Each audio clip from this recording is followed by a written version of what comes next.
الحمد لله نحمده ونستعينه ونستهديه ونعوذ بالله من شرور أنفسنا ومن سيئات أعمالنا من يهده الله فلا مضل له ومن يضلله فلا هادي له وأشهد أن لا إله إلا الله وحده لا شريك له وأشهد أن محمدا عبده ورسوله صلى الله وسلم وبارك عليه وعلى آله وأصحابه ومن سلك طريقهم وسار على نهجهم ودعا بدعوتهم إلى يوم الدين. أما بعد، يا أيها الذين آمنوا اتقوا الله حق تقاته ولا تموتن إلا وأنتم مسلمون. قال عليه الصلاة والسلام: ألا وإن في الجسد لمضغة إذا صلحت صلح الجسد كله وإذا فسدت فسد الجسد كله ألا وهي القلب. My brothers and sisters in Islam, the first thing that we remind each other is to be conscious of our Maker, to constantly seek the forgiveness of Allah subhanahu wa ta'ala. We're witnessing today again the janazah prayers of a brother who is 16 years old. This should serve as a reminder for us that we are going to be returning to Allah subhanahu wa ta'ala. And one of the biggest ways that we could help ourselves is to seek the forgiveness of Allah. May Allah subhanahu wa ta'ala grant him Jannatul Firdaus and grant his family members and those whom he has left behind the patience to go through this trying time. Ameen. So my brothers and sisters, if we look at the life of Muhammad sallallahu alayhi wasallam, we will come to learn that putting into practice what he did is the most beneficial thing for us. One of the things he used to do on a daily basis was seeking the forgiveness of Allah subhanahu wa ta'ala. You and I know he had no sins, but he still asked Allah subhanahu wa ta'ala's forgiveness, not just once, not 10 times or 20, not 30 or 50, but the narration states between 70 and 100 times a day. He used to ask Allah's forgiveness. Let's be honest with ourselves.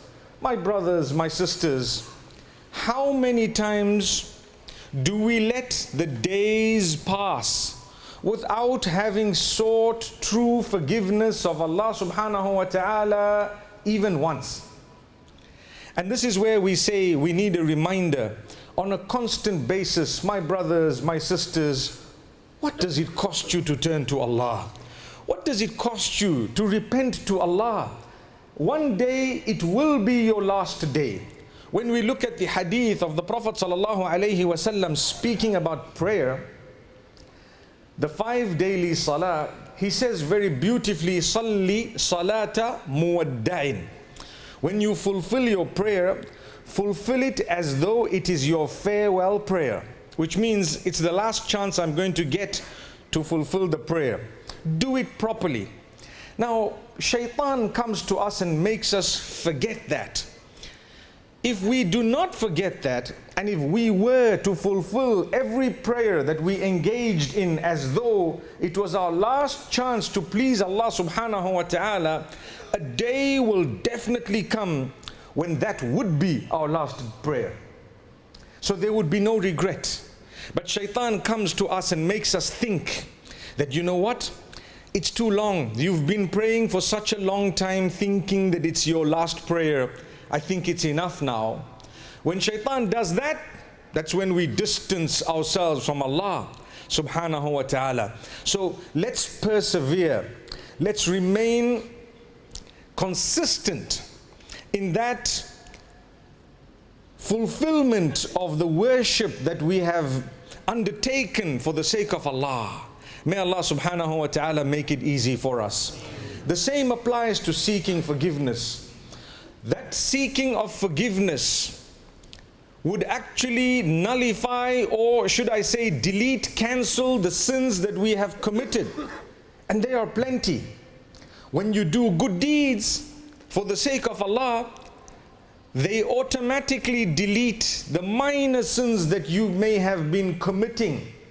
As Allah subhanahu wa ta'ala tells us, إِنَّ الْحَسَنَاتِ يُذْهِبْنَ السَّيِّئَاتِ. Indeed, the good deeds cause the bad deeds to go away, cause them to be deleted and gone. These are the minor sins that at times we're not even aware of having committed them. When you do a good deed, you come for salah with jama'ah, or you have fulfilled that salah that is farad. Between the two salawat, perhaps what you have done in terms of minor sin would be forgiven by Allah subhanahu wa ta'ala, and you wouldn't even have known. But that does not mean we should not seek the forgiveness of Allah, because we commit all sorts of sins. Sometimes the weight of those sins we don't really realize, we don't know. Each good deed and each sin has a weight in the eyes of Allah subhanahu wa ta'ala. When you look at the narrations that explain the day of judgment and the way that we will be giving our accounts, or the accounts shall be taken, every time a scale is mentioned, even in the Quran, Allah says, وَنَضَعُ الْمَوَازِينَ الْقِسْطَ لِيَوْمِ الْقِيَامَةِ فَلَا تُظْلَمُ نَفْسٌ شَيْئًا وَإِن كَانَ مِثْقَالَ حَبَّةٍ مِّنْ خَرْدَلٍ أَتَيْنَا بِهَا وَكَفَى بِنَا حَاسِبِينَ. On the day of judgment, the scales of justice shall be placed, and none shall be oppressed, even in the least. No one shall be oppressed. And Allah says, even if there is a mustard seed's weight worth of a deed, we will bring it forth. So these scales that are being spoken about in this verse, and even in the hadith of the Prophet ﷺ, they will weigh our deeds. That proves that the deeds have a weight. Good deeds have a weight. Bad deeds have a weight. We might consider something very light, but in the eyes of Allah it is extremely heavy. Like Allah says about slander and false accusation. Allah says, تَحْسَبُونَهُ هَيِّنًا وَهُوَ عِندَ اللَّهِ عَظِيمٌ. You think it is light, but in the eyes of Allah, it is massive, it is great. You made someone's life difficult, you made someone cry, you made someone go through a depression because of your statements, because of the foul language you have, or the bad accusations that you have leveled against them. You shall pay for it. May Allah subhanahu wa ta'ala make us more conscious of what we say. There was once a statement by one of the wives of the Prophet ﷺ concerning another, where she only uttered the words, oh, she is short. Short, as in she is a shorty, basically. Astaghfirullah. The Prophet ﷺ says, Wallahi, if that statement was in the form of a droplet of ink, it would change the color of the ocean. Subhanallah. How many of us call each other names and say things and we don't even realize? And this is why I say that if we go back to the sunnah of Rasulullah sallallahu alaihi wasallam of seeking constant forgiveness on a regular basis, on a daily basis, morning, afternoon, evening and night, we would inshallah be doing ourselves a favor, no one else. Remember, Allah subhanahu wa ta'ala does not need your good deed or mine. If the whole world were to engage in worshipping Allah and Allah alone, it would not increase the value or the kingdom of Allah subhanahu wa ta'ala. And if everyone were to commit sins, it would never decrease the kingdom or the value or the ownership of Allah subhanahu wa ta'ala. Rather, it is for us or against us. If I do good, it's for me. If I do bad, it's against me. That is clear from the verses of the Quran. So we need to know Allah subhanahu wa ta'ala accepts from us that which is pure, that which is done for His sake. When you're coming to the masjid, when you're engaging in an act of worship, My brothers and sisters, do it wholeheartedly, with pleasure, for the sake of Allah. Do it happily. Don't just come because it's an obligation, I need to get done with it. Remember, Allah does not need it. I promise you, the fact that we're aging and we become older as the days pass, and sometimes we get so old that we start feeling the pains and the bones begin to ache. That's a gift of Allah telling you, you know where you're going. You know which direction you're moving. It's amazing. We think of it, we feel it, but we're never conscious of it. Let's become conscious of the fact that there comes a time, if Allah has blessed you, He may give you age so that you can turn to Him. Age is definitely a blessing because you have more reminders. When you know I've got a terminal illness, it's a gift of Allah. May Allah grant cure to all those who are sick and ill. As much as we want the cure, doesn't it bring us closer to Allah? Doesn't it make us realize I have nowhere to go besides back to Allah? But when you're young and bubbling with energy and bursting with energy, sometimes you tend to forget that death can overtake you at any time as well. So we tend to turn away from Allah subhanahu wa ta'ala, and that is why the Prophet sallallahu alaihi wasallam says, when you're young, bubbling, bursting with energy, known as shab or shabab. Shabab. And shabab are not those who eat the kebab. No. Shabab are those who are young, energetic, subhanallah. If you can still worship Allah in your youth as you're known as shabab, and you have still been conscious of Allah and developed yourself in a beautiful way, there is a special shade for you on the day of Qiyamah, because you deserve it. You deserve it. May Allah subhanahu wa ta'ala help us all to become from among those whom, when we have the energy, we utilize it in the worship of Allah subhanahu wa ta'ala. So the hadith of the Prophet sallallahu alaihi wasallam, he says very, very beautifully that in this body there is a piece of flesh. If that piece of flesh is good and pure, the entire body will be good and pure. And if that piece of flesh is diseased and sick, the entire body shall be diseased and sick. He says, behold, it is the heart. The heart, my beloved brothers and sisters, is an organ that begins to pump before the soul is blown into the body.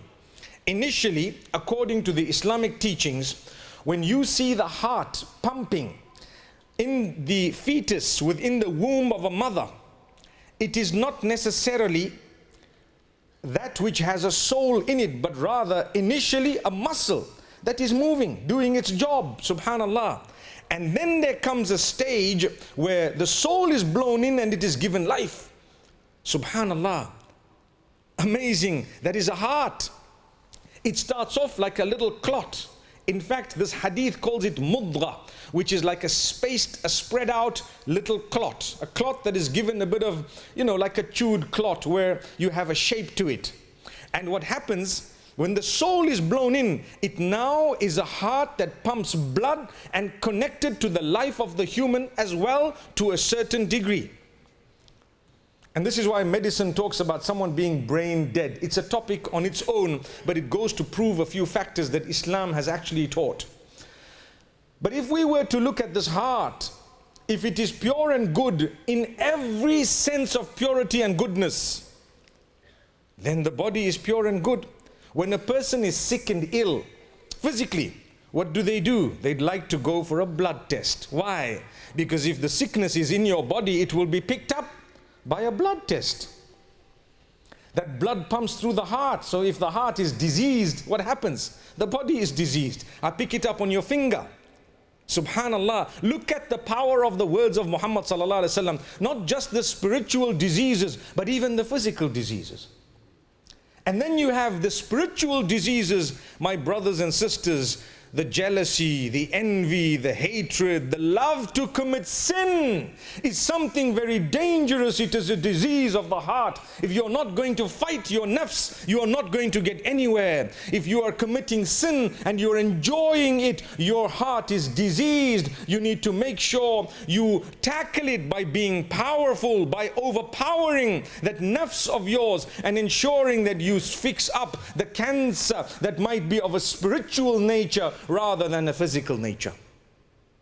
We sometimes have sicknesses, almost a spiritual heart attack, clogged up, and we don't want to treat ourselves with the spiritual stents, subhanallah. But if we were physically sick, we would go to every hospital and every doctor to find out how we can improve ourselves. How ironic. The body, no matter how hard you try, will never get you beyond 100 years in almost all cases. What about the spiritual heart that we're talking about? It's going to take you into eternity. So let's give it a little bit more importance. May Allah subhanahu wa ta'ala help us. Those who love to commit sin, may Allah subhanahu wa ta'ala make us strong so that we can fight it and feel good about it. Make a dua. My brothers and sisters, say to Allah, oh Allah, create a barrier between me and sin.